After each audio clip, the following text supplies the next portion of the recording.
Ang nakaraan, to the rescue ang inyong friendly food safety officer sa farm owner na si Aling Maria. Araw-araw naman inaalagaan ko kayo. Am I not enough? May kulang ba? May mali ba? Pangit ba mga pananim ko? Kapalit-palit ba ang farm ko? Then why? Aling Maria, isa lang ang solusyon dyan, ang PhilGap certification.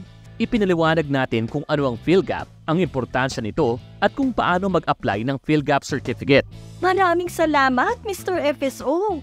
Nakakuha na ako ng PhilGap certificate para sa farm ko. Ano namang kayang panganib ang nagbabanta sa last part ng ating Plantastic Adventure?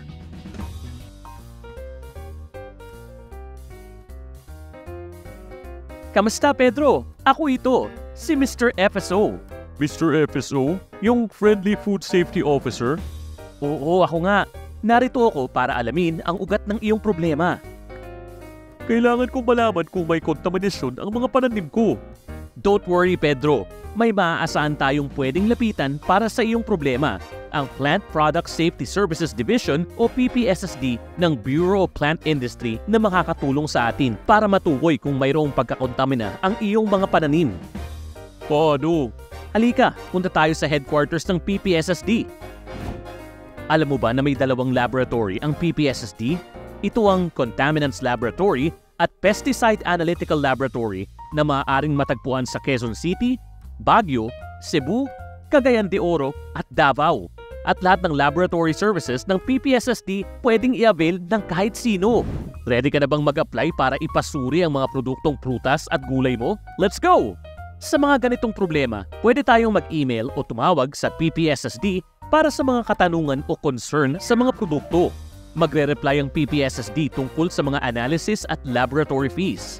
Magpo-provide ang PPSSD ng request for quotation at dito nakalagay ang mga requirements na kailangan para sa i-analyze na sample.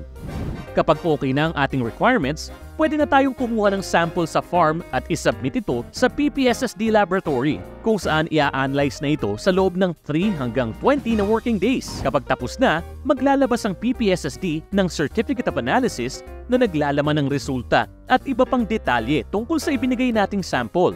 Thank you, Mr. FSO! Ngayon, masisigurado kong ligtas at walang kahit anong kontaminasyon ang aking mga produktong prutas at gulay. Salamat din sa laboratory services ng PPSSD na siyang tumulong para malaman kung may kontaminasyon ang iyong mga produktong prutas at gulay.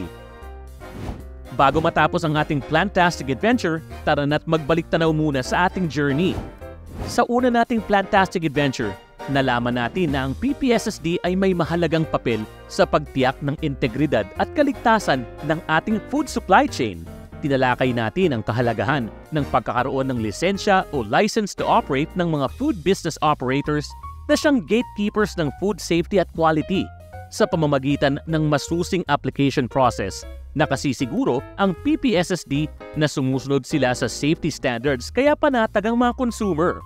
Samantala ang mga cold storage warehouse, dry storage warehouse, minimal processing facility at transport facility naman ay mga vital part ng agricultural infrastructure.